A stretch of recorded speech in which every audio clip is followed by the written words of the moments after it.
Hello, everybody. Welcome to the PromoStandards Podcast. My name is Caleb. I'm the marketing director here at PromoStandards, and we are very excited about this new channel and about the ability to reach and interact with all of you in our community in this new way.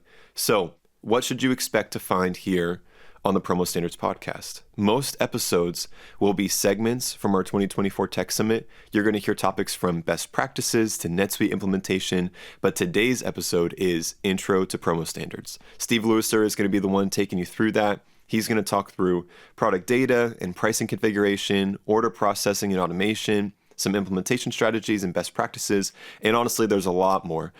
We've got a pretty full episode today. There is a Q&A at the back end of the session that happened live in person, and Steve gets down to some very, very specific answers for those questions. We're really excited to have you here. We're really excited to bring you this content in a new way. So let's go ahead and get to the episode. So getting into a little bit of the technical details on what PromoStandards is. So we have a bunch of different standards, their specifications. They're currently rolled out as XML SOAP-based web services.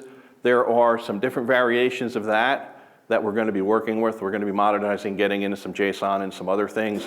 There are other service providers out there that offer access to this data in different formats. So, you can see what's out there. There's no really restrictions on what people want to do. If they want to have a JSON endpoint that they publish, they can do that. GraphSQL, whatever. But just as a base, everything is currently using SOAP XML.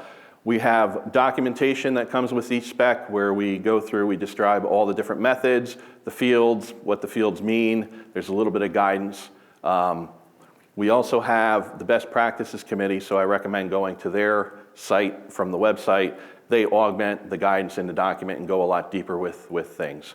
So I think down the road, we're going to be kind of standards committee and best practices will be working a little tighter so that we can come up with a better original package of what the spec is so that it kind of correlates a little better. Along with that, we have a WSDL and related XSD files where we enforce a data contract for the service. So that's important, and that's why I initially went with SOAP XML. We can list, here's the fields, here's your data types, here's your lengths, here's what's required, here's what's optional. And that enforces that everybody, let's say they put up an inventory endpoint, all the mandatory fields are there. Optional ones, hopefully the ones you need are there, but you can then consume that and it's consistent. So, and these are done as a contract first type of a method. So if you're actually building these, you'll use that contract in the WSDL and build your service to meet that. So how does it work in its simplest form? Supplier implements and publishes a SOAP-based web service endpoint for every standard they support. The distributor will reach out to their suppliers to get credentials to the services, and then they will submit requests to these services to get the data they need. How much inventory do you have on product 1000 in red? And it'll come back telling you, and then you can just consume that, do that. If you want to put it on the screen, cache it in a database, whatever, you're free to do that. I think there are going to be some documentation coming out eventually on different scenarios, how I can use it, but for the most part, you're going to use it to automate what your reps are able to do or see as they're doing their business. So the life cycle of the specification. So we do end up creating different revisions of specifications, and quite a few of them have more than one revision that's out there. So we try to be mindful not to just continually say, okay, well, here's inventory 1 and inventory 2 and inventory 3 and 4, so that you feel like you're continually upgrading and doing development. There's some issues that are found as it gets to scale, or there's some new things or revising to make it much more efficient or better or giving information that people need. A lot of times initially we'll do a spec. It's like the 80% rule. We give enough, make it dangerous, make it real good, and then as it gets used, you find out, oh, it would be cool if we could have this and that, and then it would be reviewed to see if it's important enough to make a new revision. And pretty much, it's additional data, fixes, other improvements that we've seen. There's pretty much 3 states. The production state, it's currently in use. These are the versions you probably want to support. There's a deprecated. As it gets a couple revisions older, we're going to deprecate it. We're never going to tell you, when it gets to the sunset state where it's pretty much not supported, it may fall off the PromoStandards website, but there's no reason why you can't keep that service up, keep consuming it. But the question comes is if you're using that, the people that are hosting it, are they going to keep it up there forever? And you can talk to the companies you'd be using those with just to see what their time frame is. But you kind of want to be current if you can. So I'm just going to go through some of the specs that we currently have out there with their newest revisions. We have Inventory 2.0. You can get the inventory levels for products by the product and part. We can filter by the part, a label size, the color, so that if you're just getting a Gildan shirt, you're not going to get 10,000 different variations of sizes and colors back. You can just say, I just want the reds or the extra larges. You can get that back. We have a bunch of different key fields which are useful: the color, the size, the description. Obviously, you're going to get your quantity and use it to measure. One of the things newer to this, which is why we rolled in Inventory 2, is you can tell now if it's a manufactured item or if it's buy to order. Manufactured item is pretty much you're going to make it on demand. You're not going to have 10,000 magnets sitting there. You're going to turn the machine on, you're going to print them or cut them and print them depending on what your process is, and then they're going to go out the door. Same thing with buy to order. You're going to get custom one-ups. When you get an info order for it, you're going to have the manufacturer produce those, and then they're going to go out. Realistically, you're not going to have inventory in stock, and that was always a challenge. Well, I make everything, so what does my inventory say? If I say 0, they're going to think I don't have it, so they're not going to order it. So that allows you to know that they might not have stock, that you can still order it.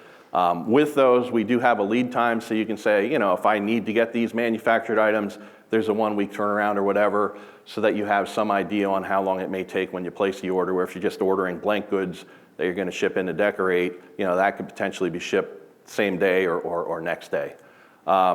This also includes inventory by location. A lot of the apparel suppliers have multiple warehouses across the country. You can see then if they supply that information where they have the stock, so then you could technically have it closer to where you need it. And also future availability. So if there is real low stock or you have a big order coming in, you can optionally publish to say, well, I have 10,000 more of these coming in on Friday. Well, that may work for you, and then you can feel confident in placing that order. Order status is currently in the 2.0. It's just pretty much detailed order status by purchase order and sales order number.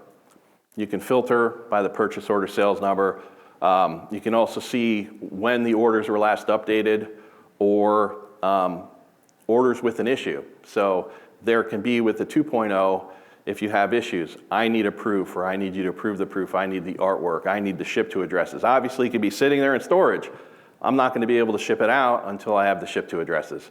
So this version includes methods for doing issues, which are blockers or things we need, where the previous version was more like a light, get up to speed, this order's good to go, it's on hold, it needs artwork, whatever, in its simplest form. Key fields, obviously the status, did we receive it? Is it in production? Is it shipped? Is it complete? In storage? There's a whole list. We deal with a lot of fields which are enumerated, so they have a set list of values that it could be. That's all in the documentation and in the WSDL. And when you're implementing those, you're going to reference those to see how they would fit within your process. Not every status every supplier is going to use, so they just wouldn't do them. You wouldn't need to implement them. It would go maybe from in production to shipped. They might not do storage. Contact details, so if there is an issue with the order, you know who to get a hold of. They can also include optional lists of products and optional list of issues. So if your system as a supplier doesn't support the idea for issues, you could just say it's on artwork hold, and you might not be able to give a way that the decorator could submit that. Sorry, the distributor could submit the artwork or get you the stuff. They might have to email it. Order shipment notification 2. This is basically your order shipment data. So when the order goes out, you will give them the purchase order numbers, the sales order numbers with the shipment dates and all the tracking numbers. So distributors, consumers can get it by the purchase order, sales order number, shipment date. Those are different filters. What orders went out yesterday? That's a common thing, or what went out today already. If you're going to query what went out today at this point in the day, you're probably going to want to query that a couple times today so that you're going to end up capturing all the shipments. And pretty much, gives you the carrier, the tracking numbers, what products went out, optionally, the date of the shipment, where the stuff is going. there also is one of the challenges with this is a lot of shipments go out. Here's the 20 tracking numbers that went out, but we don't necessarily know what's in each box. We know this is all that went out, but not being able to map it. And in the guidance, there actually is a workaround that people are on board with so that you can still get a bucket of tracking numbers and products, just not necessarily knowing what's in each box. Where the only time that necessarily becomes a problem, partial shipments, or if something gets damaged in transit, to know what you need to replace. Product data 2, this is basically textual-based descriptions about the product. So these is what you'd normally see as the different spreadsheets and the different files you can download to use. When you're querying it, you can filter by the parts, label sizes, colors, and it pretty much just covers all of the different main fields you need to define a product. We have marketing points, keywords, different categories. You can do subcategories. What's important if there's effective and expiration dates. Obviously, if you're ordering, a 2024 calendar, probably they're going to be done making those, and eventually you'll see the 2025 calendars. If the item's on closeout, you get your size, your color, lead times, FOB points for where it can be shipped from or where the transfership of ownership goes. And optionally, if there is packaging like gift boxes or something in different shipping cartons they can go out on, that can be published. List pricing you can now include. That was one of the big upgrades from the prior version, along with having some basic information on the decoration, locations, and methods. So if you can take the shirt, you can do the front, the back, the left sleeve, the right sleeve. Those would be all the locations and the different methods. Do we screen print? Do we embroider? Do we hot stamp, etc.? All of that. And product data 2 was done in such a way it's a complete superset of the 1.0, so there seems to be less at this point if you're getting into it to do the 1.0, because everything in 1.0 is exactly in 2.0 plus more. So that's also good to know if you're going to be starting to build these out. Media content is related to the product data. These are all the different files that are associated with the product. So you can have image files, which is pretty much 99% of what people do. So here's the product, here's the images. They can be categorized by the different colors, whether it's an image of a blank item, if it's decorated, if the image on the front, if it's showing an image on the front or the back, you can do all kind of crazy stuff. Most people kind of do the basic. If you have videos, audio, you can do that. I've seen a couple of those, but we do see quite a bit of documents. So if you have artwork templates, I think that's a huge one. You can have it referenced in media content. Here's my artwork template. They can just go and download it. If you have product safety sheets, etc., you can attach those through the media to list out how that they can get to those. And that's pretty important, mostly though for the images. And you can also on here include where it's decorated, if it is an image of a decorated one, where the locations and decoration methods used on that image. But one of the biggest things that a lot of people like to see is the flag if it is a single part. So you can have a picture of this shirt just by itself in red, blue, green. Great, it's one part. But then they also have either lifestyle or the whole product line where you have all the different colors of the shirts in one picture. That's what that single part would designate, whether it is just one part of the item or potentially multiple variations of the item within one picture. Product pricing configuration. This one is pretty much the biggest spec, the hardest one to implement. It gives you decoration information, pricing, FOB points, locations, and more. When you're querying it, there's a lot of different ways you can query it.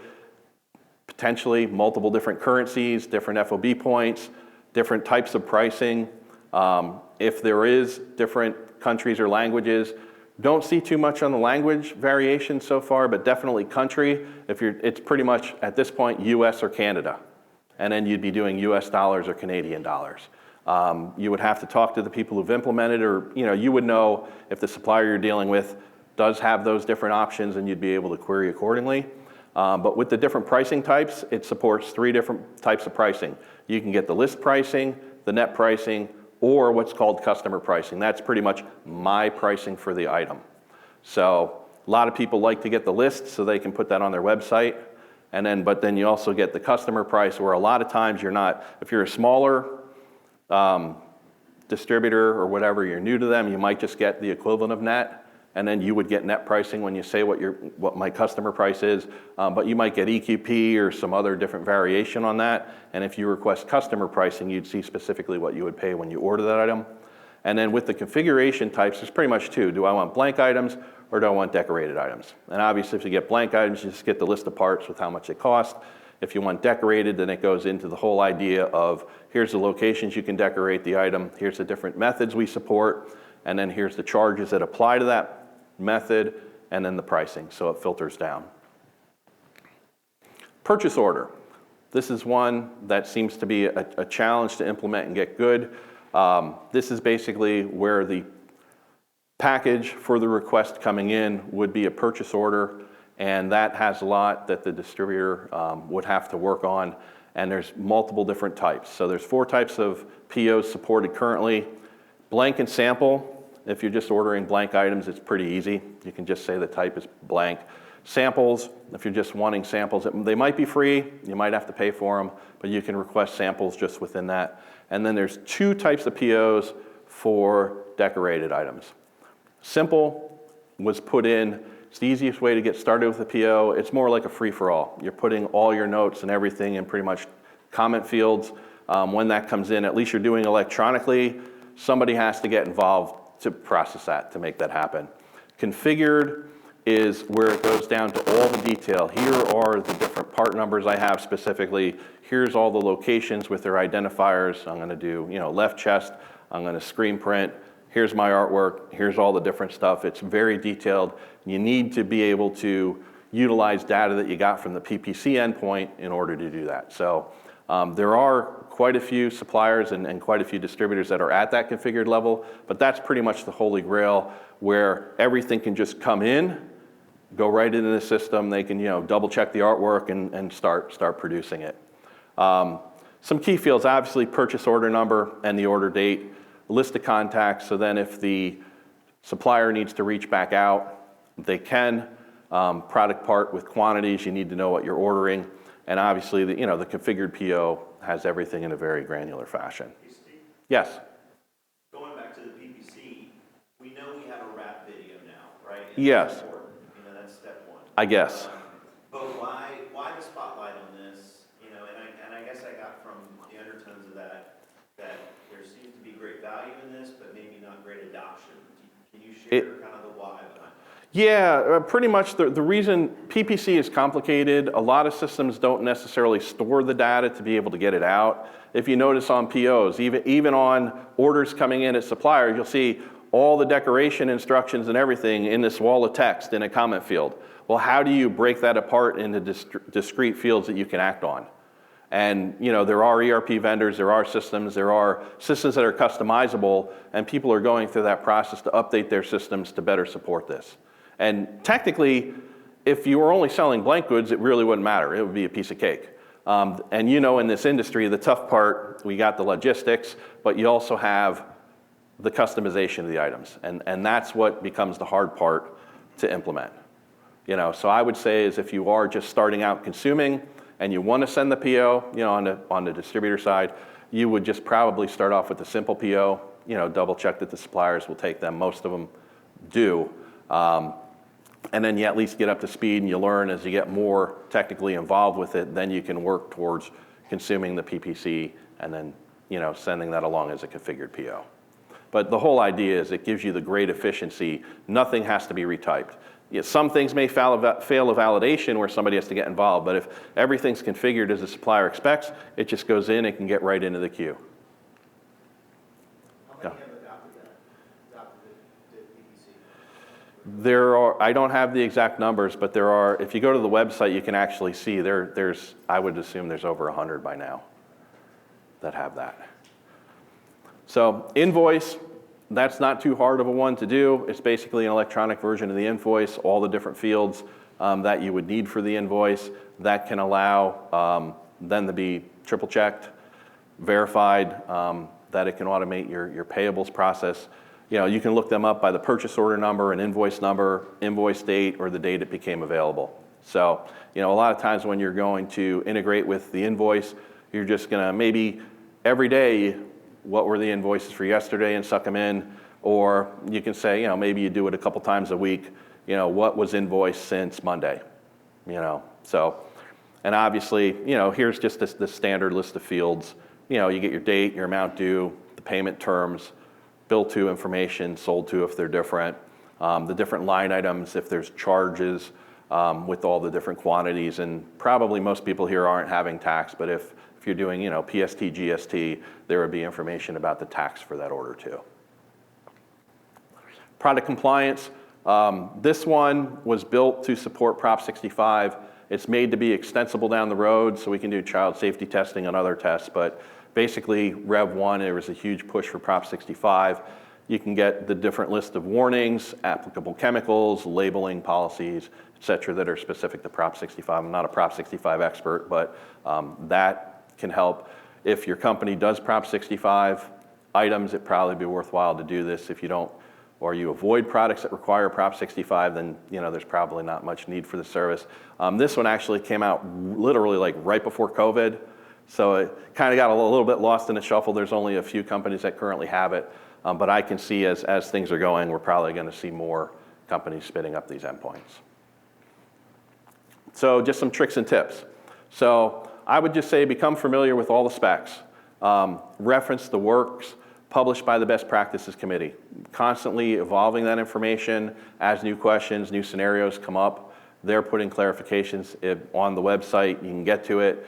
When you log into the PromoStandards website, there's a resource menu that will be expanded other than if you don't log in, and you'll be able to get to that. There's a Confluence site for the PromoStandards best practices, and they're continually updating that information. Not daily, but every so often they're doing updates. They're actually having meetings the day after the summit to work on a few more specs. So they're every few weeks there's a little bit more going up there. Also, what's important if you're getting started, there are some differences between the formal document that you download and the WSDLs. If there is an issue or you see some conflict, the WSDL wins. That's your contract. You can't change the contract. We can always change the Word document. There are a few instances of that we've seen over the time. We try to verify them, but likewise, just with anything, some things slip through. So obviously that's a rule that's important to know. Definitely though, you want to create an implementation strategy and get your SME involved. Probably want to have somebody in charge of your PromoStandards efforts for the company. Even if you're outsourcing it, you want somebody internal to lead those projects, at least from a project management side. And as you get into the different endpoints, if you're doing invoice, get your accounting people in. You're doing your product data, the marketing people, the people that get involved with creating your product catalogs, because they know more than any one person in your organization. And it's good that when you're doing it, if you can do it right from the get-go, as you add more people interfacing with it, you're not going to get the questions. You're not potentially going to have to do rework or keep extending it. You want to think of scalability from day one. So if you're just going to deal with one or two different companies, not a big deal. But now imagine, if you're a distributor querying 5 different suppliers, okay, that's great. Now you're getting orders, you're getting order status. Well, now you're going to go to everybody, almost everybody you're dealing with. Now you're going to be hitting a couple hundred.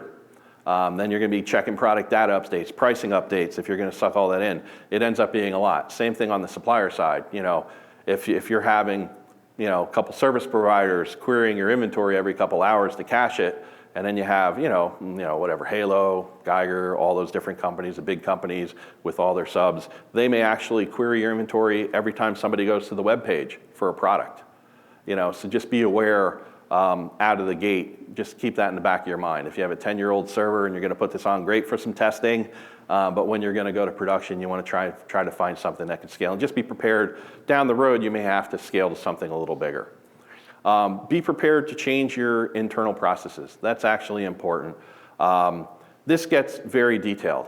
So probably today, not saying you're going to have to change your business, but you may have to do things a little different. You might not just put everything into a text comment field. You may have to break it out, use different features of your systems, or extend your system to better support some of this, and train your people to do it right.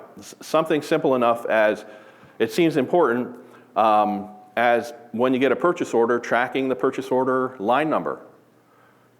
A lot of companies just don't do it. Some of them don't even have fields to store it. But that's something that, especially you're doing a 3-way match on invoicing, that really helps the distributor be able to say, okay, this is everything we ordered, it all lines up, we can pay it. And I would say also that suppliers should create an implementation guide. So they can give a little guide to people that want to consume it. Here's what we have, here's some challenges we've had, some things we don't do, so that people consuming it can quickly just reference that instead of every time somebody integrates with you, you're going to get the same questions over and over again. And likewise, if you do need to do some form of agreement, that would be the time to cover that. Or if you're going to deal with service providers, just bulk pulling the data out, you may want to potentially have some kind of an agreement with them, if you want to limit or what they can do with it. Create an implementation and credentialing workflow. So currently there are no specs that you can just query and get data. You do need credentials. So as you do scale up, you're going to be getting requests from all your customers, or if you're going to be consuming it, you're going to reach out to all your suppliers. So just be aware that not every service, but let's say every supplier you're going to call or every service provider hosting an endpoint, you're going to need a set of credentials that go with your account with them. When you're publishing, you want to populate as many fields as you can. So if you have the data or feel it's important enough, or you've heard it's important, like purchase order line number, you're going to want to put that in out of the get-go, because maybe the first person you test with, they're cool. You get a couple more, they're going to be like, well, we really need these optional fields. You might not be able to do them all, but do what you can. Definitely find a partner, a company, to work closely with the test. So, if you're consuming it or publishing, and that might be a service provider. There are a lot of companies that have been doing this for a while that are more than willing to test.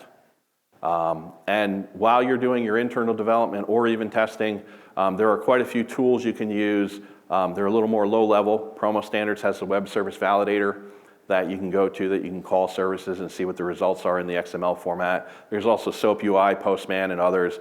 These two just happen to be free tools you can download on the web to do the testing. One little guidance on the web service validator, because I end up getting a lot of questions passed to me when stuff comes out about the validator.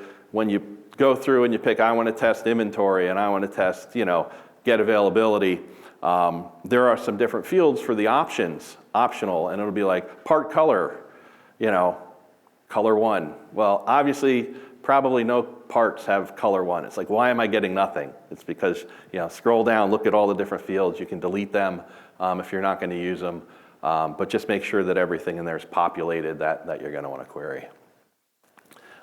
Many endpoints require a purchase order number. So when you're ordering, even if you're ordering samples, include a purchase order number. You can't get a status of an order, a shipment, without a purchase order number. So if your samples don't have PO numbers, maybe you don't care, but they won't be able to come back through PromoStandards. Products are organized by product and part ID. So these are two fields. This is consistent across the flow. It's not going to change. Product ID is pretty much the style, product family. Think of like a Gildan 2000 t-shirt. That covers everything at a high level. And then the second level, the part ID, is your part number or SKU that specifically identifies that one. So that would be your Gildan 2000 red extra large shirt. And you could technically call those whatever you want. The supplier side will have what they call them.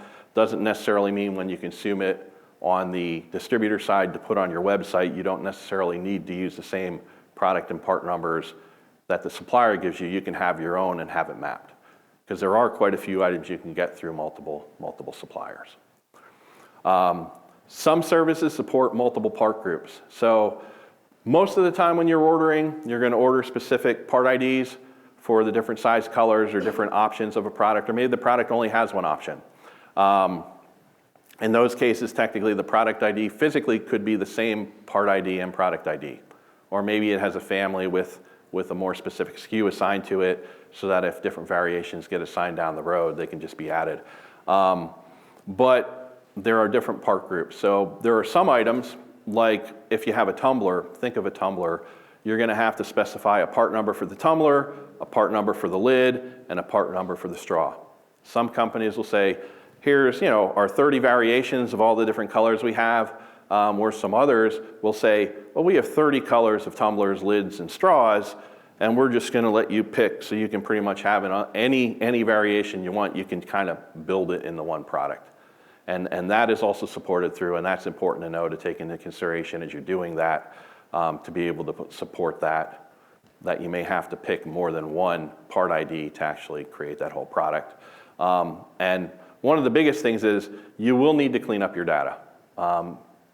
Product, information that hasn't been updated in many years or things that are in different places, because a lot of times this will be just consumed and put on websites. So, if you're all caps, you really don't want all caps. That's just going to look horrible. Make things consistent. If you have different colors that you use, make sure that they're the same. They may have different specific shades of the colors, but if you just call it red, just make sure it's red everywhere. Just a bunch of cleanup, and it makes your data look better, and it also comes off, let's say, more professional. So when it's consumed, it's like, oh, this looks really good. We're really happy with it. Do we have any questions? Go ahead.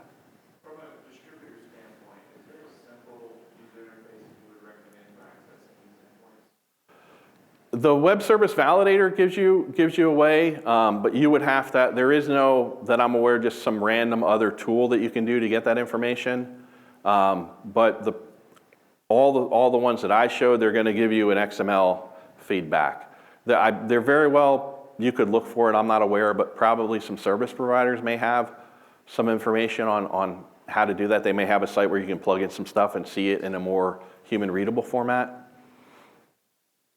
Go ahead. If there's any product pricing and configurations that support different decoration types in the same location. Yes. For example, t-shirt might be direct to film, DTG, embroidery. Yeah. And that would be at the next level. So it would be, here's your, and the parts get assigned all this, but a configuration, which is information, starts at the location. So then at this location of the item, you can do these different methods. It's like a tree, and then each method would have the different charges that could apply to that. And then likewise the pricing for that. So yes, it does go down to that level. Go ahead.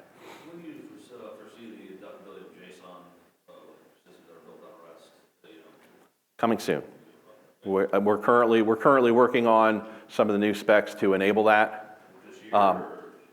It would definitely. The specs will start rolling out, and then there is, just because I'm on the standards committee and I know this, there is talk about rolling parallel versions to the stuff that's currently supported to enable that across all the specs.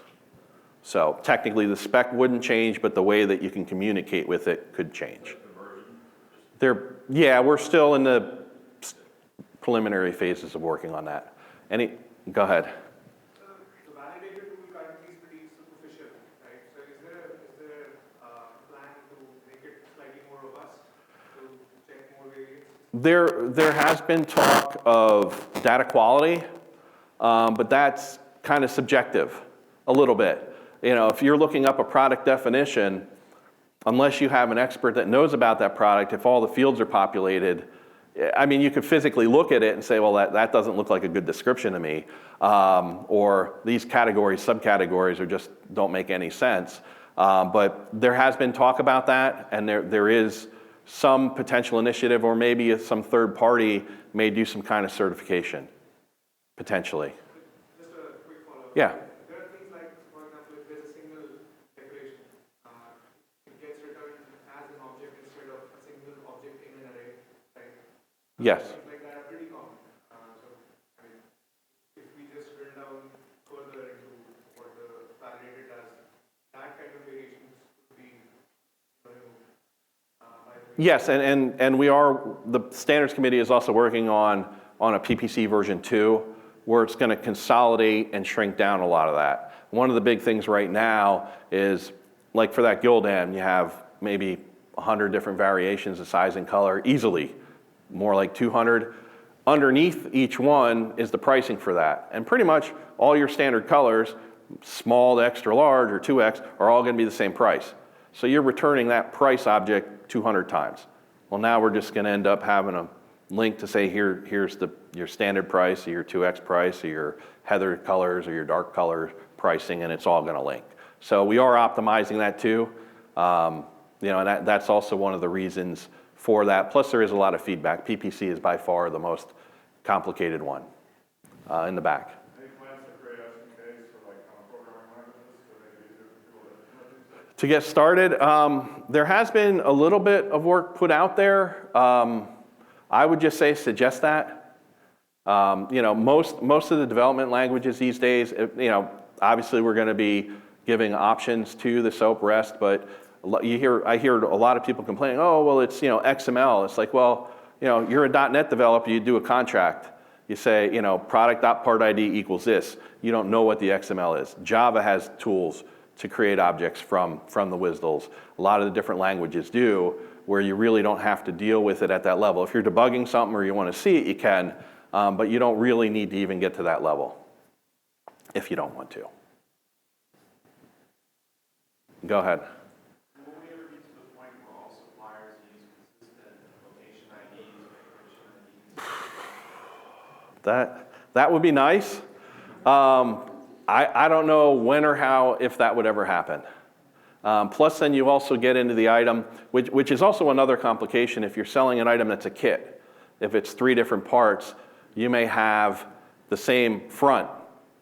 Well, you know what I mean? When you're ordering it, it could get a little complicated if you have 3 different parts that all say front. So for that case, it might not, but we're trying to get a little more consistent with that, but that's something really tough, and especially if you get into colors. People have trademark colors, they have different things, or how they want to market it. If we can get consensus, it would be great, but I don't know that it would be easy for PromoStandards just to say, here are the approved categories. But that's a good question. Anything else? I think we're probably almost out of. One more question. Time for one more question. Okay, one more question, anybody?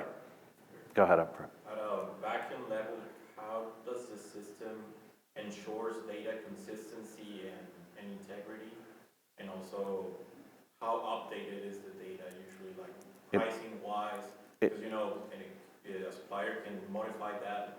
At any time. How do you guys know that? Okay, so PromoStandards doesn't know. We don't get involved. The supplier that has it or the service provider that does it is control of getting that information and when it's queried. So there are, and I know because I've done a bunch of integrations. Previously, I worked for a service provider. Some systems you're pulling directly out when it's queried, so you're getting inventory at that very second. Other systems, they cache it. So every hour or so, they're pushing out of their system to a cache, which then the PromoStandards services drive off of. It just depends on the supplier and how much they do or their capabilities. Just be aware though, if you are going to be implementing them, if you're going to go directly into your real system, be able to handle if there's high levels of traffic coming in at any point. It's not giving a denial of service against your users. Not that anybody's trying to, but if you get somebody hitting, I want to download all your product data and pricing and stuff, that's a lot of calls. It could put a strain on your system. Is there a last updated field? There are you can query by last updated, so you can say what products have changed since, let's say the last time you queried it, and then you'll get hopefully a small list or potentially even nothing. So yes.